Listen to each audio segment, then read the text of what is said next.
Brian Taylor, but how low profile the campaigners were in the streets. Again, in a general election, you have the cars going on, you have the balloons, you have very many posters up in the windows, constituency by constituency. But there seemed to be almost a kind of lacklustre feel to the campaign. I think that's entirely understandable. I mean, you're campaigning, if you like, for a principle, for a philosophy, in some senses, where of course, when in a general election, you're campaigning for yourself. Well, we're just about to get East Renfrewshire, so take us through a bit about East Renfrewshire. Here we have traditionally Tory area. East Renfrewshire could be a really key one, because if we're going to get a no vote on the first question anywhere, this could be the one. It's now represented by a Labour MP in the Labour Council, but is generally regarded as being a Conservative patch in the past. We could be seeing a no vote perhaps on question 2. Also, some of the earlier results that we had in the Murray result I think is very interesting indeed. An area of SNP strength, and yet not very enthusiastic, at least on the second question. Could we see the same coming from Aberdeen and Aberdeenshire, perhaps some indication of regional differentials there? Are the hints I'm getting of the south perhaps not being, south of Scotland not being too happy about tax also true? Is there going to be the need for that Scottish Parliament when it's established to display the sensitivity with regard to the potential use of that tax power, given that potential disparity between the north and the south? Well, let's just turn now to Annabel Goldie, who's joined us for the Conservatives. I mean, presumably you would echo what Brian says. If we're going to see a strong no vote anywhere, we should be seeing it in East Renfrewshire. I think that would be likely, yes. But do you think it would be likely on the basis of what's been going on tonight, though? Well, I think it's interesting to see the trends emerging, and clearly, when it comes to tax-raising powers, there is a reserve. There's no doubt about it. I don't think, to be honest, the emotional response is unpredictable in any sense. I mean, I don't think any of us are too surprised at what's happening. But I think it is intriguing to see what the trend is with the tax-raising power question. And you were raising the point, you know, why are there disparities, why are there discrepancies throughout Scotland? It is interesting, as you were saying, to ponder on that. But I think the answer may be that those who are a bit anxious about their purses and a bit anxious about their stability financially are expressing their concern. But our BBC NOP poll earlier, we delivered the verdict on tax raising, and 61% of people polled thought a Parliament would raise taxes, but it wasn't going to put them off voting yes in the referendum.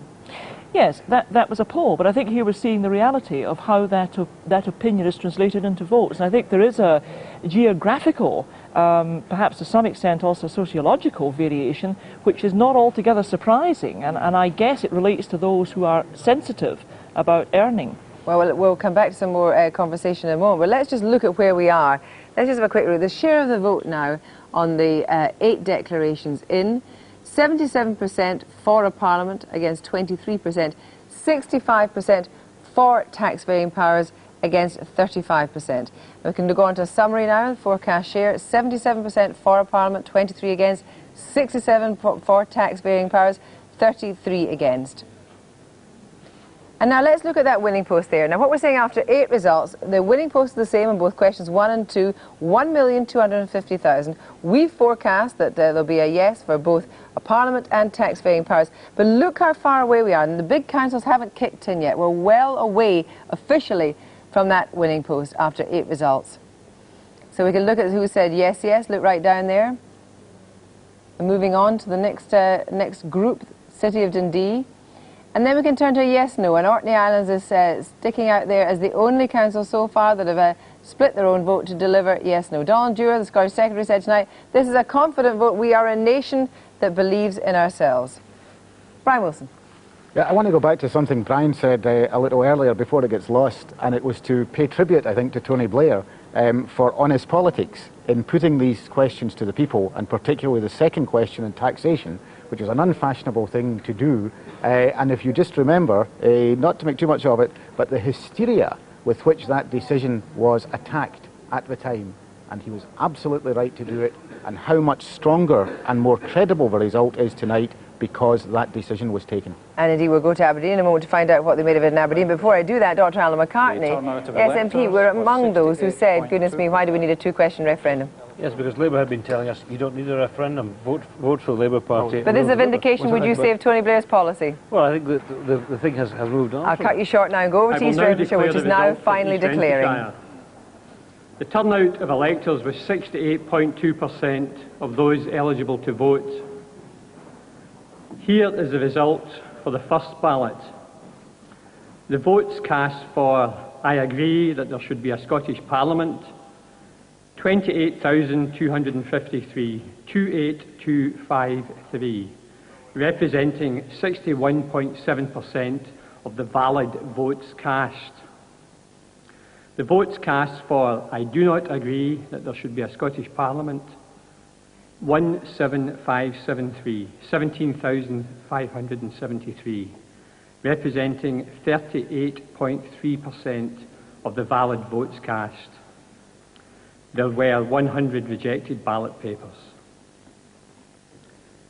Here is the result for the second ballot.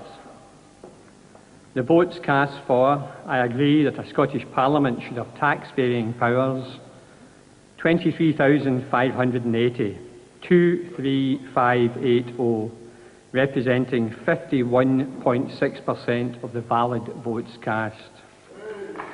The votes cast for I do not agree that a Scottish Parliament should have tax-varying powers, 22,153, 22153, representing 48.4% of the valid votes cast.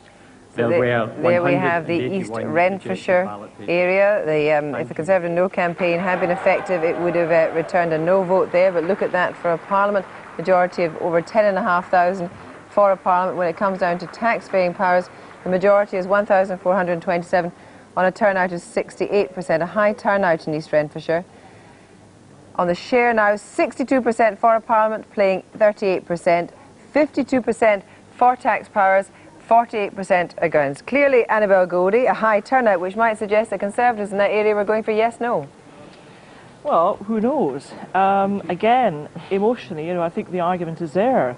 But when you look at the tax-raising power ballot, that's interesting. I mean, that, if my calculations are correct, is even finer than Murray, is it not? I mean, it's a pretty narrow one, that.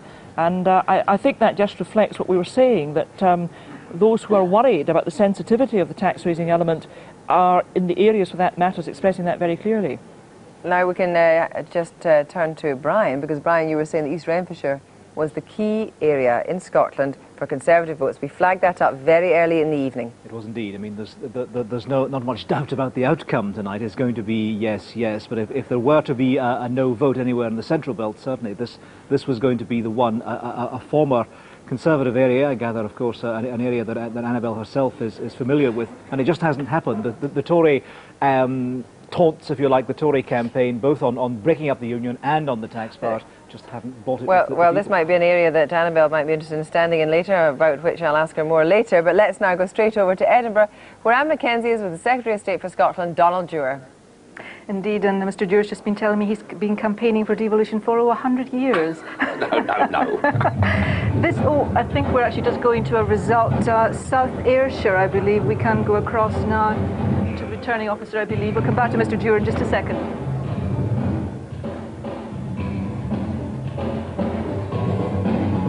South Ayrshire about to be together right along the Ayrshire coast, taking a number of very important golf clubs. South Ayrshire.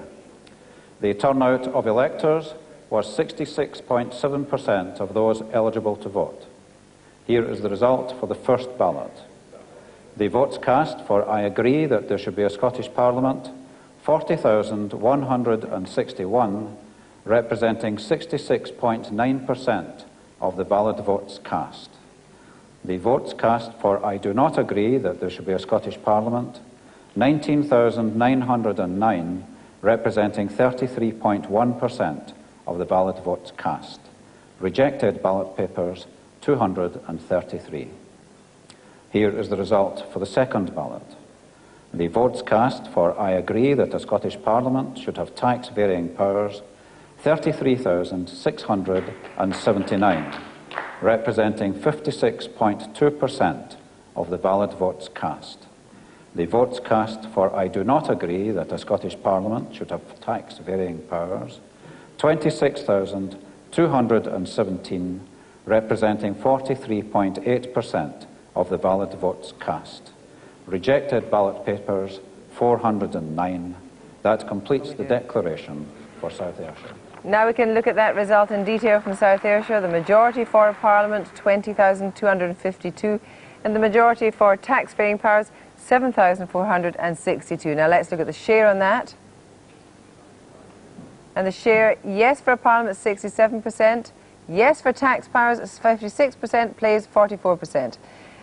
And tonight, Tony Blair has just said that he's absolutely delighted that the Scottish people have backed Parliament and backed our plans. I said that we would deliver what we promised, and we have. And now we can go straight back to Anne, who's with Donald Dewar. Anne. Thank you, Kirsty. Very difficult music to ignore that. Indeed. It must be, for you, a remarkable moment after 20 years of campaigning for this. Well, it's an enormous shift of course and opinion. It's decisive beyond argument. We've outperformed the polls, we've outperformed our expectations. This is better than you expected? Oh yes. I mean, I was hopeful that we could achieve what the polls suggested we would achieve, but we've done very considerably better than that. There'll be some ups and downs, and there are some areas that'll be pretty close, but it's clear it is a sweeping victory that leaves no room for argument. We've got an endorsement for the Labour Party's white paper, for the Labour Party's plans for a Scottish Parliament.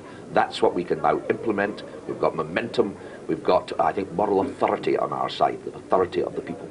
How much do you think, though, the tax question, which is always the shaky one, has been swung by your promise not to raise taxation for the first 2 years of the Parliament? I hope that it's been swung by the fact that people in Scotland have enough confidence in the common sense of their own judgment in who they elect and in the representatives who go to that Parliament. Very reassuring, though, for people who didn't want tax to go up, to hear you say you're not going to put it up. Well, what we said was that the promise that had already been given in the last general election in the United Kingdom would obviously apply during the same period throughout the United Kingdom, and that included the powers of a Scottish Parliament. But I think the real point was that people want a grown-up Parliament with grown-up responsibilities.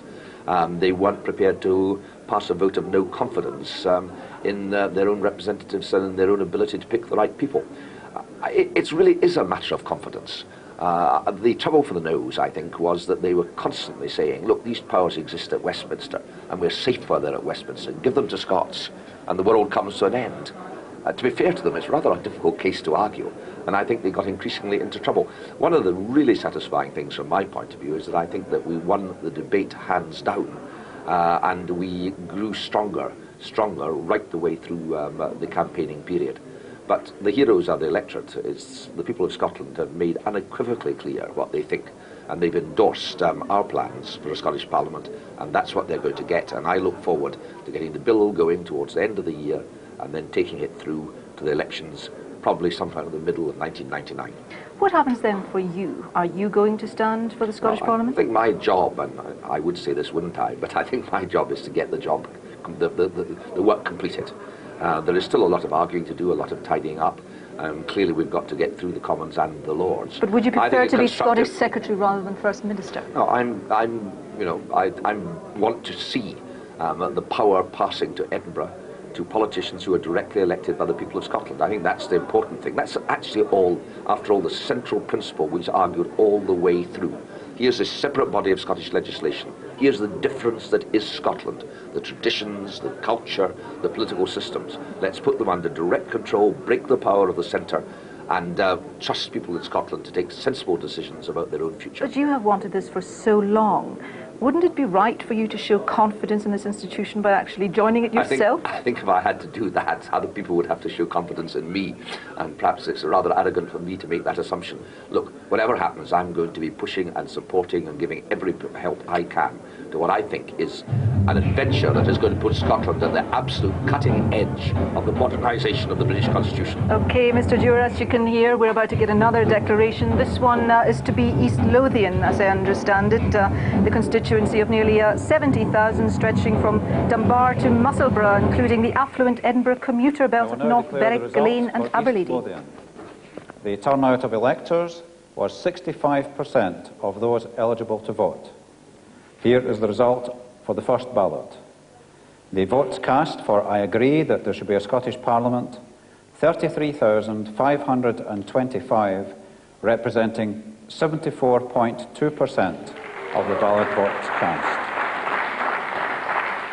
The votes cast for I do not agree that there should be a Scottish Parliament, 11,665, representing 25.8% of the valid votes cast. Rejected ballot papers, 38. Here is the result for the second ballot. The votes cast for I agree that a Scottish Parliament should have tax-varying powers, 28,152, representing 62.7% of the ballot votes cast.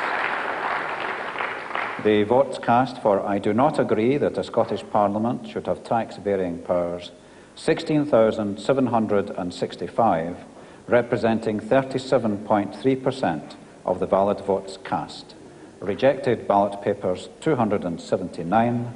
That completes the declaration from East So there we have the East Lothian result, one of the highest turnouts of the night, and it's the 11th declaration of the night. For a Parliament, a majority of nearly 22,000, and for tax-varying powers, a majority of 11,000, and a turnout of 65%, one of the highest tonight. Looking at that in percentage share terms, 74% want a Parliament, and 63% are prepared to take on tax-varying powers, against 37% who are not. And now we can go to a comment from one of the Labour MPs on what's been happening tonight, and that MP is Callum MacDonald. He has said, devolution will never lead to independence. They, the SNP, will always be with us like the midges, but they will never take control. Dr. Alan McCartney, that suggests that the gloves might be off now.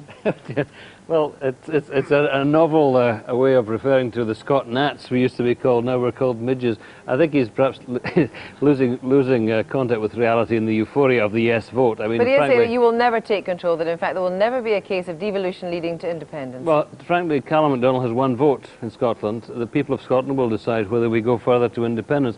And I think the one thing that's been missing so far from the debate and from the opinion polls is any consideration of the European dimension.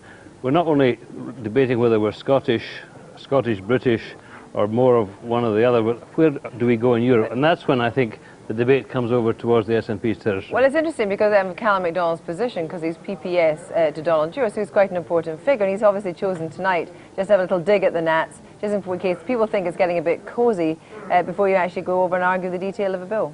Well, he may have been asked, as I have been asked, is Alex Salmond right? Now, just remind Alan that Callum has one vote, Alex Salmond has one vote, and it doesn't stop him trumpeting around the country talking about this as a stepping stone. And what I just remind people again is that until a month ago, the SNP had stayed outside the entire process. They joined the process because they could hardly be seen to be against the creation of a Scottish Parliament. So I don't think there was anything. But you're talking, I mean, the new era of consensual politics in Scotland. I mean, there's no doubt that the SNP and the Labour Party are going to be at each other's throats. Well, and will that mean that in a Scottish Parliament, what, in Dr. Alan McCartney, will you be primarily interested in? Will you be primarily interested in pushing for independence or making a Scottish Parliament work? Because they may not be synonymous with one another.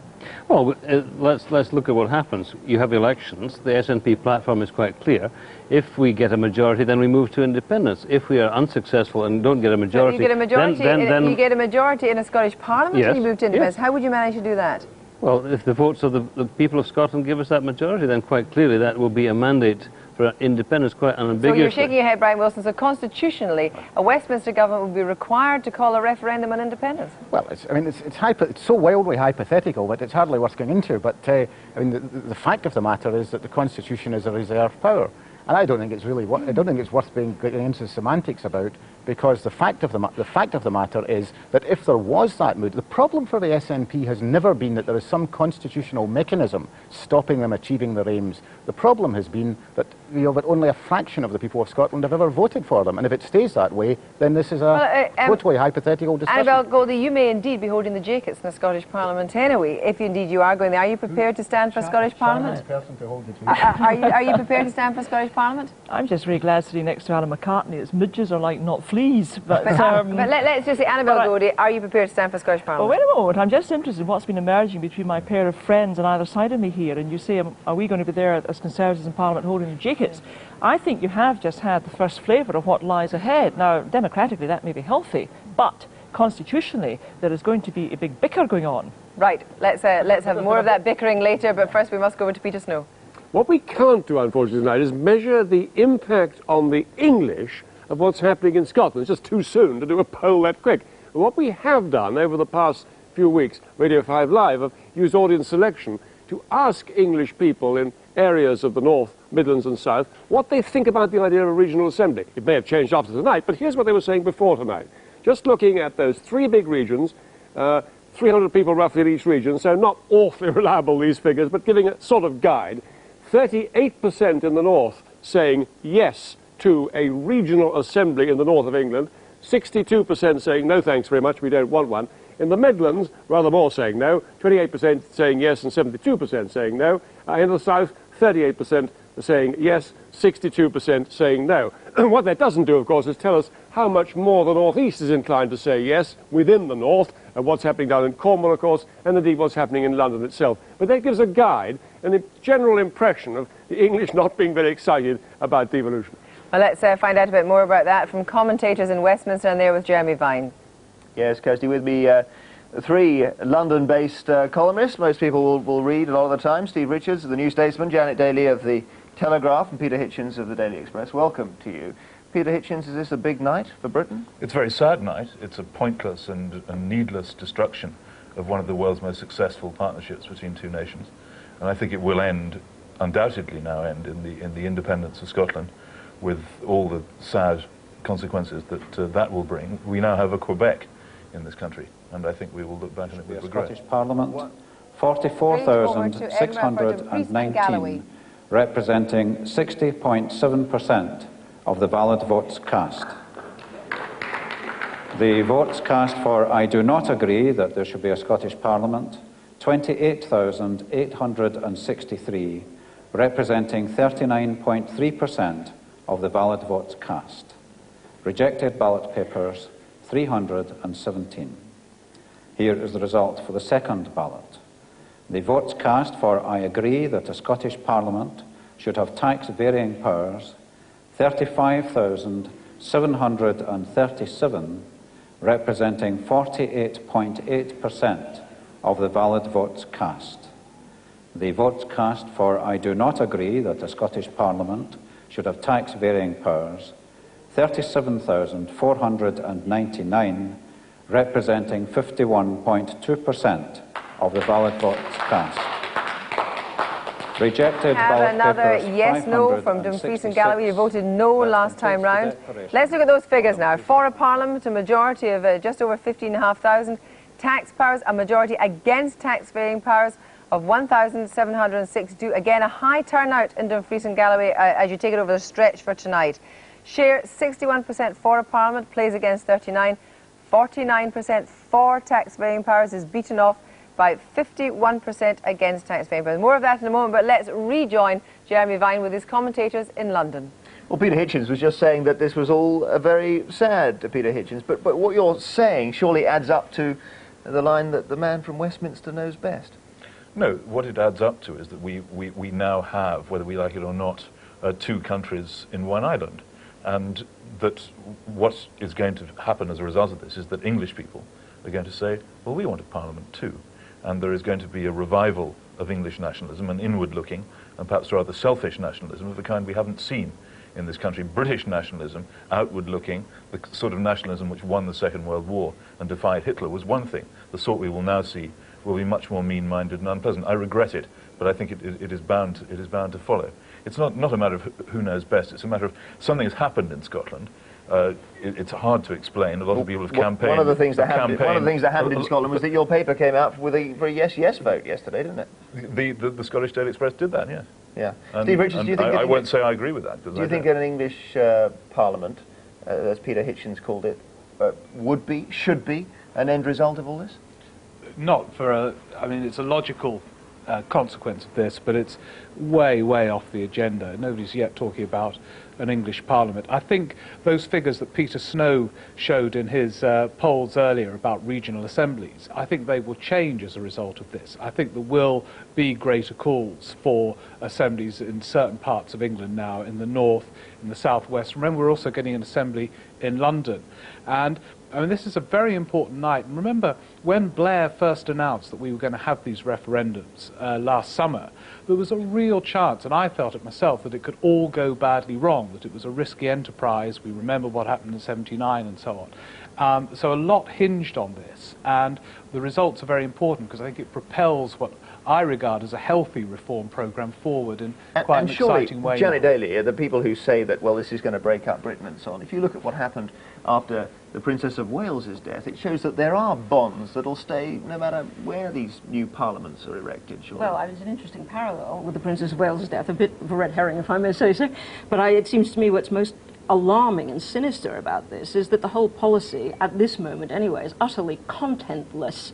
It lacks detail, it lacks coherence, and the reason that three parties, the SNP, the Labour Party and the Lib Dems, were able to present a united front is because it's an absolute blank slate, and people could reflect any image of the future that they chose. Well, on that basis, you can't be against it. No, well, sorry, you can be, because you can be against it on precisely that basis. It's empty, it's mindless. This is the politics of sentiment. And I find it extraordinary that the Labour Party, New Labour, which is encouraging an inclusive, multicultural society on the one hand, should also be encouraging these sort of atavistic nationalist tendencies, which are based on the romanticising of historical myth, the romanticising of national identity. This kind of balkanisation of Britain is absolutely terrifying, precisely because it lacks any kind of coherent argument, it lacks any kind of detail. People have voted for a blank cheque. The arguments went on for quite a long time. Well, they haven't voted for a blank cheque. I mean, if you look at the white paper, it's stuffed full of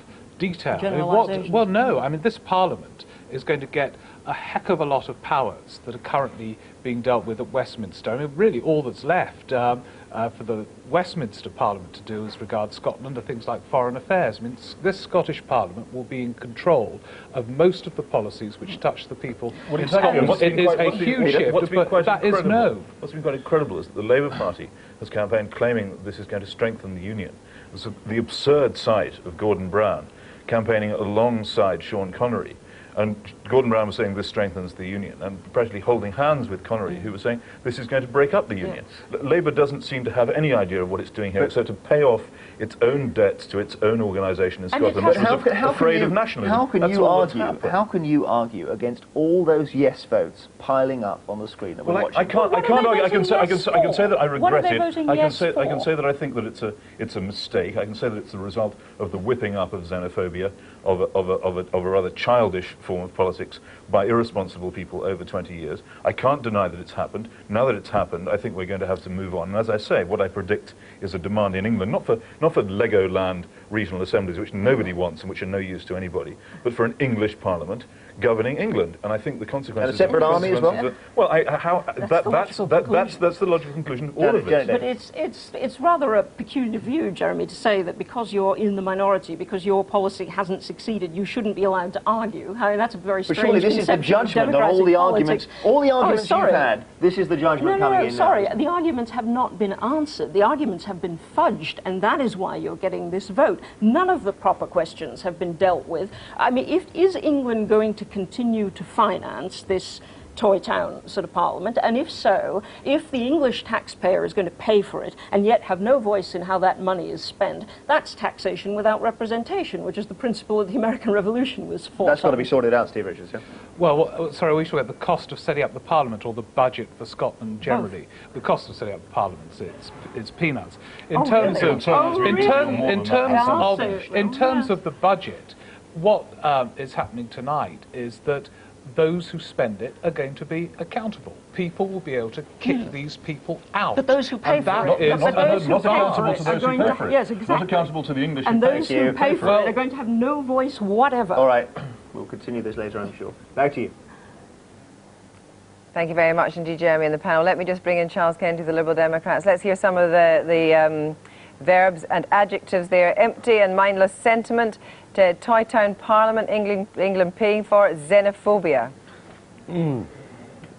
Sorry, I'm just eating the sandwiches. I thought you were gulping in disbelief. I'm slightly choking. Well, not in disbelief, not with three of that panel, Messrs Hitchens and Janet Daly. I mean, that's fairly standard stuff. But might that be reflected in a sector of English opinion now, which is then looking very much at the money that comes to Scotland, looking at the slightly disproportionate money that comes to Scotland and the raw figures. I think the point about these people is that they come on and present themselves as saying, now we don't want this mindless xenophobia. Unfortunately, they're the very people who drive it with their spurious motor mouth stupidity. Baroness Thatcher said a yes vote could lead to the weakening of an awakening of resentful English nationalism. Brian Wilson. Well, but a poll an ICM poll showed that strong support in England for devolution and decentralisation within the United Kingdom. And I think that all Janet Daly's contribution there... I'm going to have to interrupt you at the moment. I think it just confirmed that you can make a living at the Daily Telegraph with loud opinions and no OK, well, let's go for the Falkirk Declaration. The strong Labour area the turnout of electors takes in Grangemouth. 7% of those eligible to vote. Here is the result for the first ballot. The votes cast for I agree that there should be a Scottish Parliament, 55,642, representing 80% of the ballot votes cast.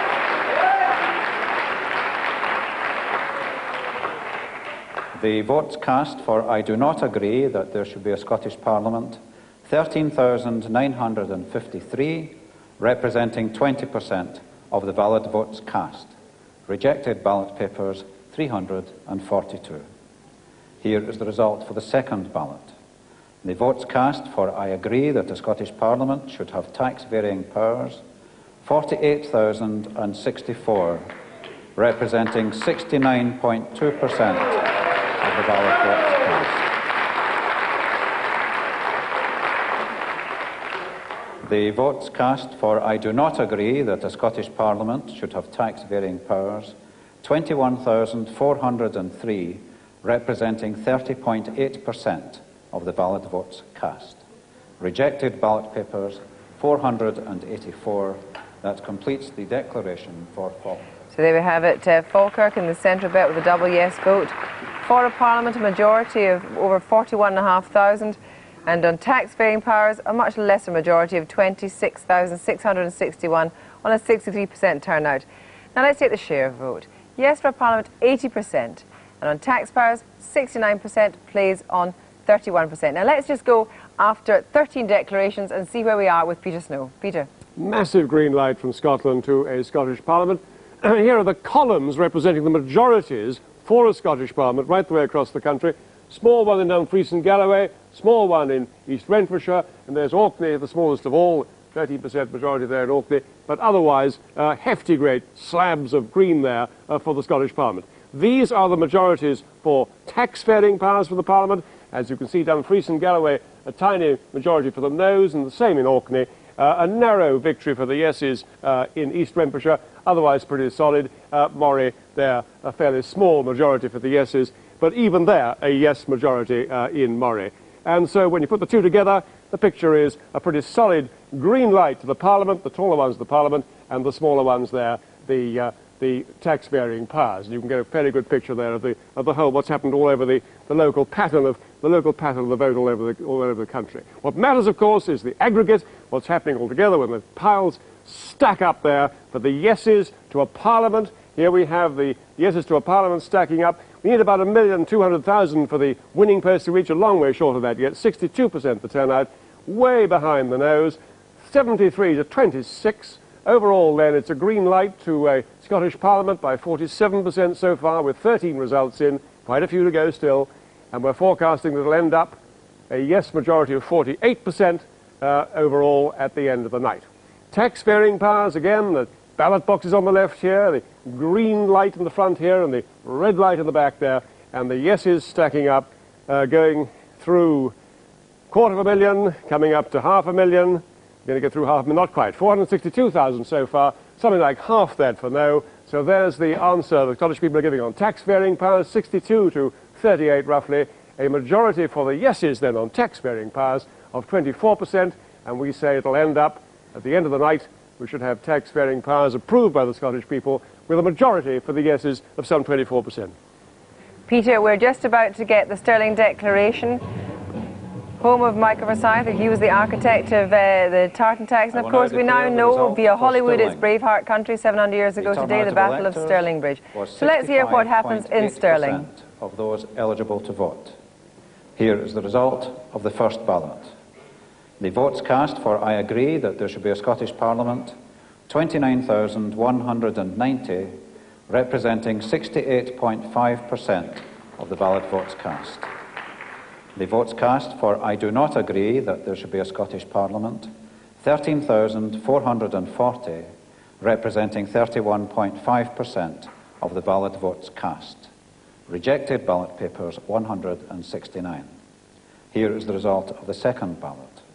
The votes cast for I agree that a Scottish Parliament should have tax-varying powers, 25,044, representing 58.9% of the valid votes cast.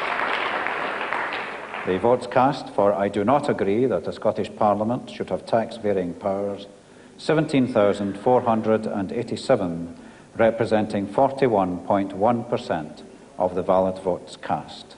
Rejected ballot papers, 268. So that is a double yes in Stirling, where Michael Forsyth was deposed at the last election by the Labour MP Anne Maguire. Now looking at the Parliament, majority for Parliament of over 15,500, majority for tax-varying powers of 7,500, half that, turnout of 66%. Let's pick up the share now.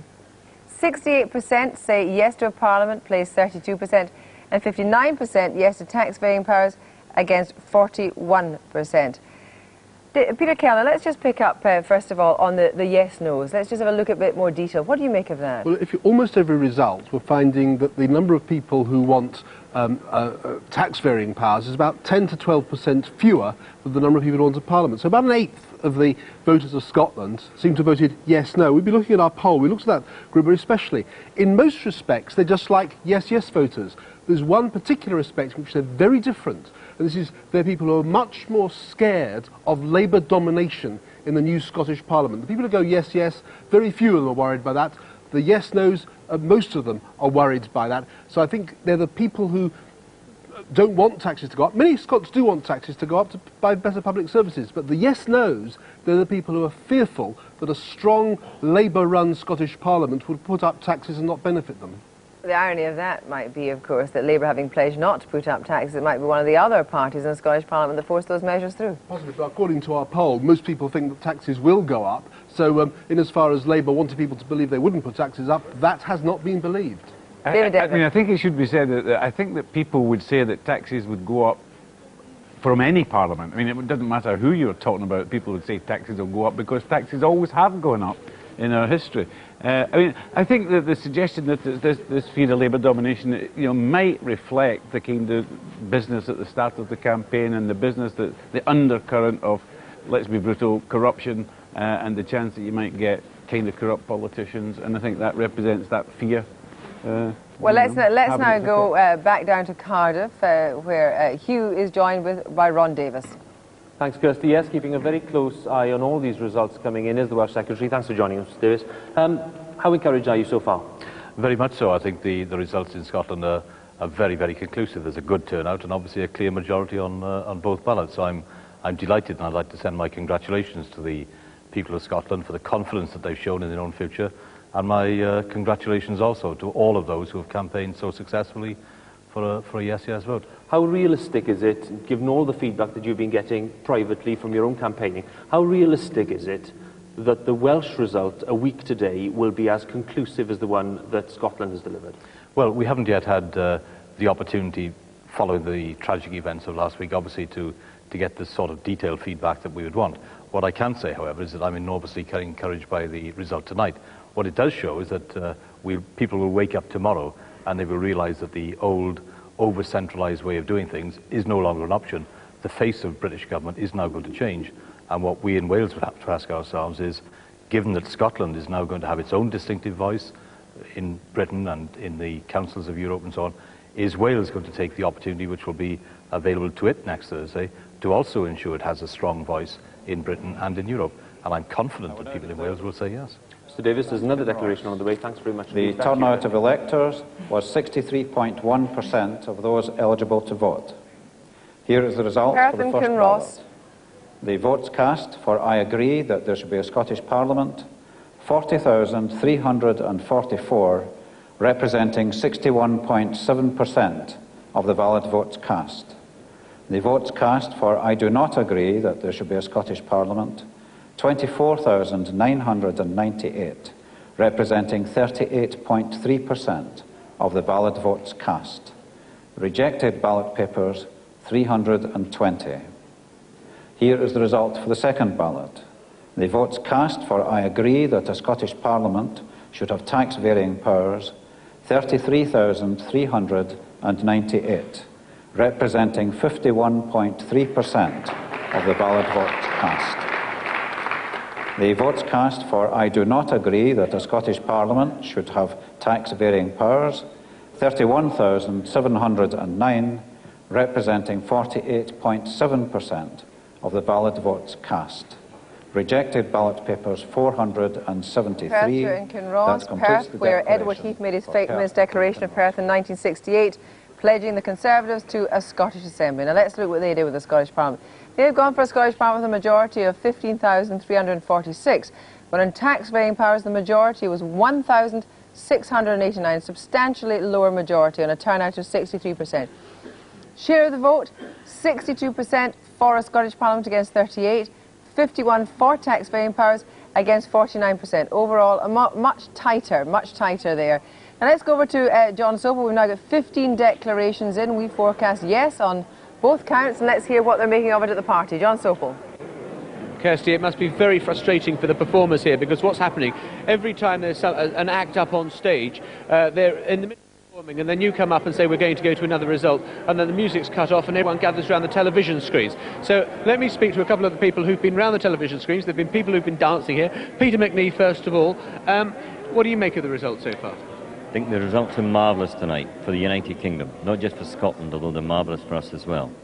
We heard Donald Dewar earlier in an interview saying the heroes of this are the electorate. I think that's quite correct. And I think England should be looking at this particularly. It's not just devolution they should be considering, but evolution. Evolution of the UK government, which will secure the UK, I think, for a long, long time. What does this mean to you, the fact that there is going to be a Scottish Parliament?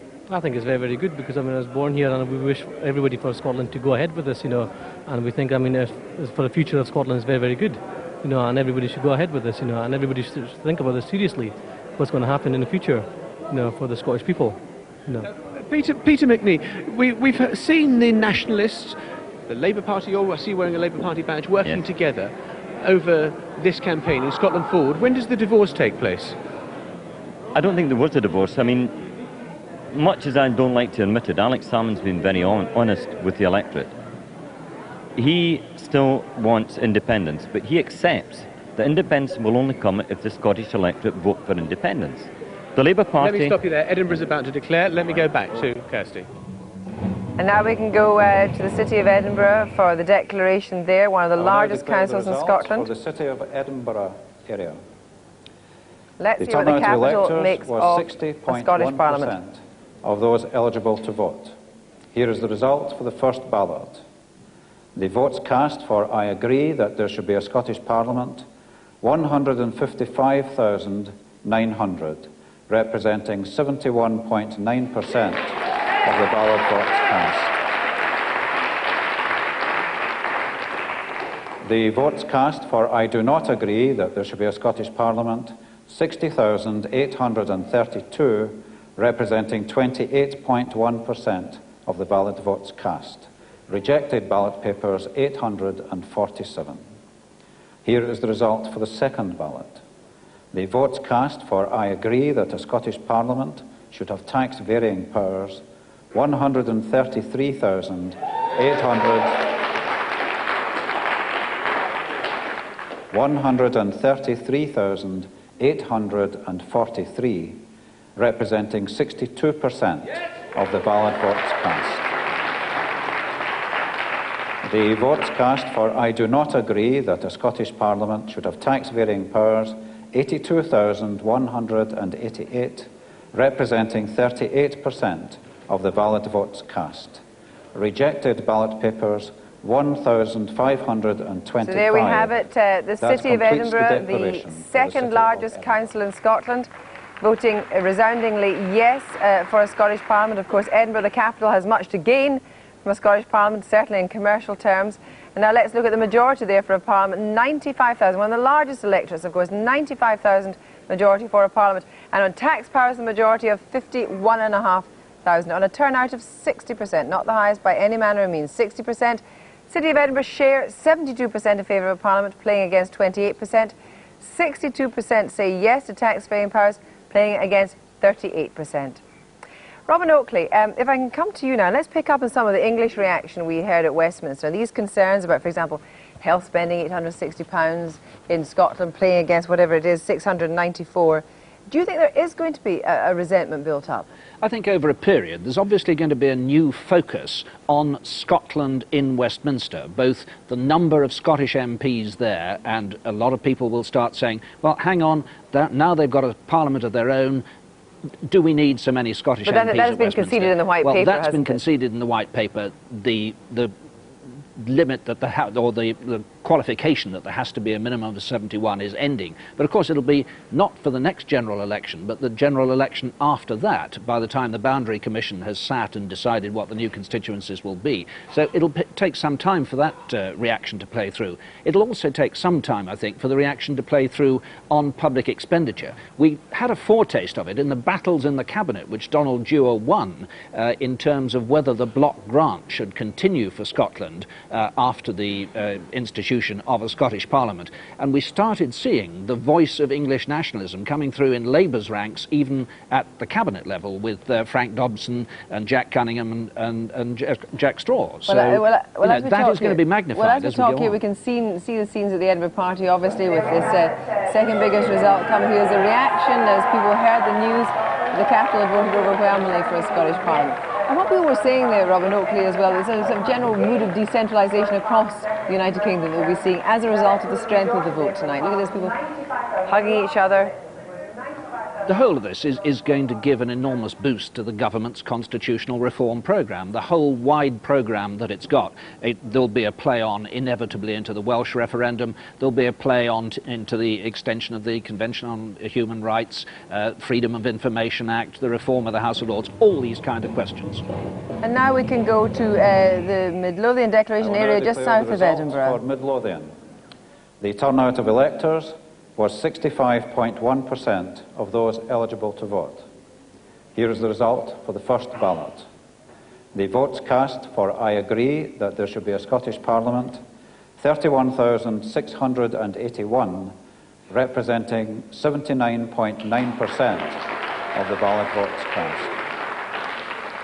The votes cast for I do not agree that there should be a Scottish Parliament, 7,979, representing 20.1% of the valid votes cast. Rejected ballot papers, 167. Here is the result for the second ballot. The votes cast for I agree that a Scottish Parliament should have tax-varying powers, 26,776, representing 67.7% of the ballot votes cast. The votes cast for I do not agree that a Scottish Parliament should have tax-varying powers, 12,762, representing 32.3% of the valid votes cast. Rejected ballot papers, 268.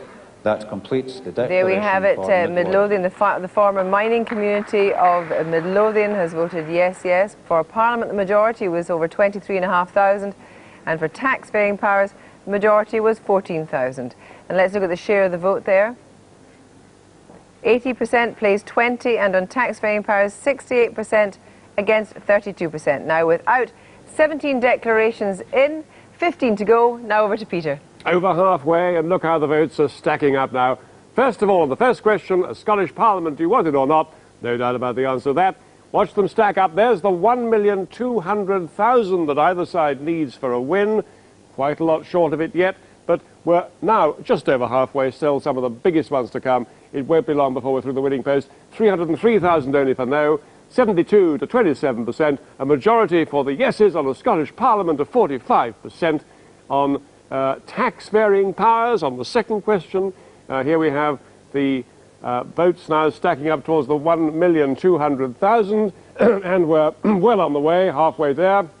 62% the turnout, 426,000 for no, and it's 61 to 38.5, and that's a majority for yes of 23% on tax-varying powers, about half the size of the majority on the Parliament itself. Now here are the yes majorities for the Parliament itself. Clackmannan has the record still, well, just ahead of Falkirk by a sort of tiny decimal point or two, and then down to Dundee City there. And as they go on, so we go down in size of majority, and you see Moray, South Ayrshire, Perth and Kinross, East Renfrewshire, Dumfries and Galloway, and Orkney with the smallest yes majority. Still a yes majority, though, 15%. And on tax, varying powers, here are the yes majorities again. The Falkirk with the top one, 38%, going down here through Dundee and Renfrewshire with 27%, and still going downhill to rather narrower majorities, the narrowest of all in Perth and Kinross, and finally, of course, the no's Dumfries and Orkney Islands. Kirsty. Well, we're about to get the Shetland Islands declarations very soon. Before, staunch opponents of devolution in 1979. Let's hear what they do tonight. The votes cast for I agree that there should be a Scottish Parliament, 5,430, representing 62.4% of the ballot votes cast. The votes cast for I do not agree that there should be a Scottish Parliament, 3,275, representing 37.6% of the ballot votes cast. Rejected ballot papers, 37. Here is the result for the second ballot. The votes cast for I agree that a Scottish Parliament should have tax-varying powers, 4,478, representing 51.6% of the ballot votes cast. The votes cast for I do not agree that a Scottish Parliament should have tax-varying powers, 4,198, representing 48.4% of the ballot votes cast. Rejected ballot papers, 65. That completes the declaration. On the question of tax-varying powers, Orkney and the Shetland Islands have gone their separate ways. Shetland Islands voting yes, yes. To a Parliament, the majority was 2,155, and for tax powers, the majority was 280, and the turnout, 53%. Taking that on share now, 62% for a Parliament, 52% for tax-varying powers. And now we can go over to Aberdeen and hear from Jane Frankie. Kirsty, the news from Aberdeen is that the forecast for a yes-no vote was wildly misplaced. It's almost certain it's going to be a yes-yes vote here, according to one source, overwhelmingly so. Now, you may remember there were high hopes in Aberdeen that, amongst the Think Twice campaign, that this would be an area of yes-no vote. John Porter of Aberdeen City Council, who's former leader of the Tory group on Grampian Region, is with me now. Are you conceding defeat on the second question? Yes, it seems fairly obvious that that is the case, but I have to say quite clearly that we have only had a 53% turnout, which is what we would have expected in a local government. Now, the Secretary of State indicated that as far as he was concerned, it was the will of the majority, the great majority. That is not the will of the great majority. Obviously, there will be a majority. Where did it go wrong for you up here? I mean, this was an area, wasn't it, where, if you like, you played the central belt bias card and had high hopes of there being a yes-no vote. Certainly no on the second question. Yes, indeed. And I suppose in rural terms or peripheral terms, we are going against the grain because Dumfries and Galloway and Orkney have indicated quite clearly that, as in the past, they weren't prepared to have a parliament and not prepared to trust Edinburgh with spreading any tax fairly. But from does Aberdeen's response surprise you? It does indeed, because I would have expected Aberdeen to realise quite clearly that of all the areas, we would be the ones that get the least sympathy when the money is being spread back, hopefully, out to their areas. And I'm very surprised at that. But surely, I mean, with 3 Labour MPs, a city council virtually dominated by Labour, unbroken since the war, I mean, it was almost a foregone conclusion, surely. Well, we'd hoped, perhaps, very pragmatic people, the Aberdonians, we'd hoped that they would still remember the fact that if the monies that were sent down to Edinburgh would have to be looked at carefully by majority of Central Belt people. And as the way of things, anything needed in the Central Belt would have the priority. But obviously that is not the case, it appears now. And it's disappointing, but democratic process, and we have to accept that. Are you going to live with it? Oh, absolutely. And now we're going straight over to Western Bartonshire, an area which takes in Clyde Bank and the Fast Lane nuclear base. And let's hear what the staunch Labour area did today. Scottish Parliament, 39,051, representing 84.7% of the ballot votes cast.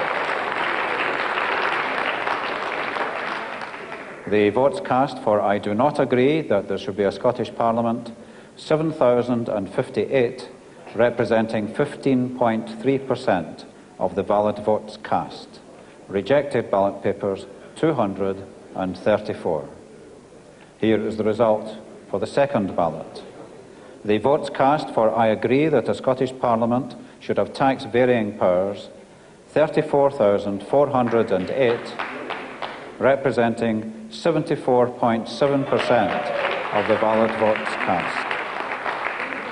The votes cast for I do not agree that a Scottish Parliament should have tax varying powers, 11,628, representing 25.3% of the valid votes cast. Rejected. There we see Donald Dewar clapping furiously there. Western Bartonshire delivered the highest percentage vote on both questions. Let's look at the figures. For a Parliament, a majority of almost 32,000. On tax varying powers, a majority of over 22,500. Their turnout was 63%. Let's look at the share now. Yes to a Parliament, 85%. Yes to tax varying powers, 75%. And now you might think that the Edinburgh Conference Centre has actually been rather sober and rather staid, but I think Anne Mackenzie's next two guests might change that. Anne? Oh, yes, it's very sober and staid. I know. We're joined... Oh, excuse me. Get out of the way. Sorry, it is actually a no alcohol venue. You would never believe it. We're joined now by two Scottish actors and yes, activists, Elaine C. Smith and David Hayman. David Hayman, are you actually surprised by the level of support Western Bartonshire in the 80s? I've been campaigning all week, and I would say that about 70% would be very, very positive for yes. I thought at the actual, when they actually came to the count, they wouldn't be as high as that. I'm absolutely thrilled beyond belief. It's a resounding positive statement for the future. How about you, Elaine? Do you think that this vote has really been on the issues, or has it really been the brave heart tendency that the no campaign said was going to probably decide it? Oh no, I think actually people who have gone out and voted actually know what they're voting on. And I heard someone talking earlier on, I can't remember who it was, and it was very sort of defeatist and negative the whole way. Oh, they've just turned out because they like Donald Dewar. Oh, dear God, that's ridiculous. I do you mean you're not supposed to like Donald Dewar? Yes, I love Donald. I think Donald Dewar, if there's an order of merit in the Scottish Parliament, Donald Dewar should get it. For the campaign that he has done over these past few weeks, he's been quite majestic and wonderful. So. And Donald and I have had our disagreements in the past too.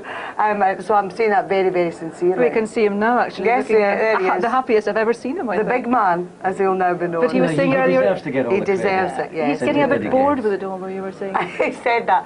He came in there. Actually, I said, well done. He said, it's getting a bit boring now. We're actually winning. But it has to be said, and I think all three political leaders have handled it beautifully. They have. Donald Dewar, Alex Salmond and Jim Wallace. They have been superb. But it can't last, can it, this consensus? I mean, it looks like a happy marriage. I believe that now, it can, and I hope that it does, because I hope that when we form this new kind of government, it will be non-confrontational, and it will be genuinely based on discussion and creative decision-making, and that would be so exciting. I think people have been quite liberated, actually, do you know, that seeing these three obviously political foes actually putting that aside. I think people over the last 20 years have been so tired of adversarial politics with two guys in suits shouting across a room at each other or a dispatch box at each other. I think it's great. In common.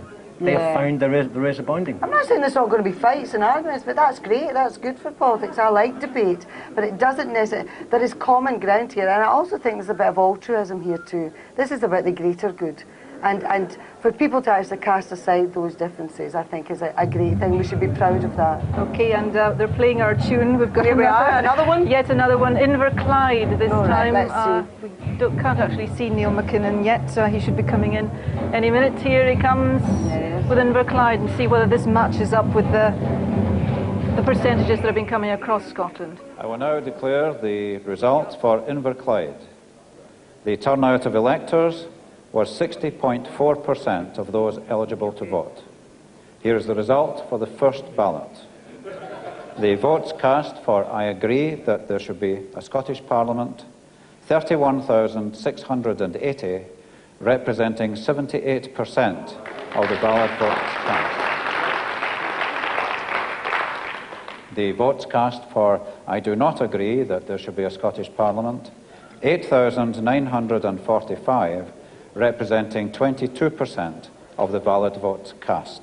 Rejected ballot papers, 265. Here is the result for the second ballot. The votes cast for I agree that the Scottish Parliament should have tax varying powers, 27,194, representing 67.2% of the valid votes cast. The votes cast for I do not agree that the Scottish Parliament should have tax varying powers, 13,277, representing 32.8% of the valid votes cast. Rejected ballot papers, 410. So there we have it from Inverclyde, once the heart of shipbuilding in the Lower Clyde. For a Parliament, the majority there was over 22,500, and on the tax varying powers question, the majority was almost 14,000. Let's look at the percentage share of the vote. Not matching Dunbartonshire, it was 78% versus 22%, and on tax varying powers, 67% plays 33%. And now we can go straight back to Anne Mackenzie in Edinburgh. Anne. Yes, Kirsty, we've still got David Hayman and Elaine C. Smith here with me. They've both been telling me that they're both actually going to stand for the Parliament. Is that, David, because of what you think it can do for the arts, or what? Oh, not at all. Just what it can do for Scotland. I mean, I certainly hope that this decision will unleash people to come out, people who are really intelligent, people who are creative, people who have compassion, who actually want to serve the country and give something. And Elaine, your motivation? Extraordinary opportunity. Much the same as David's, but certainly I think women are very, very poorly represented in this very macho land of ours, particularly in the world of politics. So I think by saying that I'm going to stand, it might encourage other women as well to say, well, you know, she's not a sort of political person, really. I've not really known her for that. It's really good that maybe other women will stand as well. I think it is really important that they do. But what thrills me about Elaine's decision to stand is at least she's guaranteed an audience. You know, she struggles for most of her life. I mean, I really feel sorry 129 at least. David, Elaine C. Smith, thank you very much. Thank you very much indeed. Now we can go across to Alan Mackay to see whether that consensus that David and Elaine have been talking about will hold up. He's got Callum MacDonald of Labour and Kay Ulrich of the SNP with him.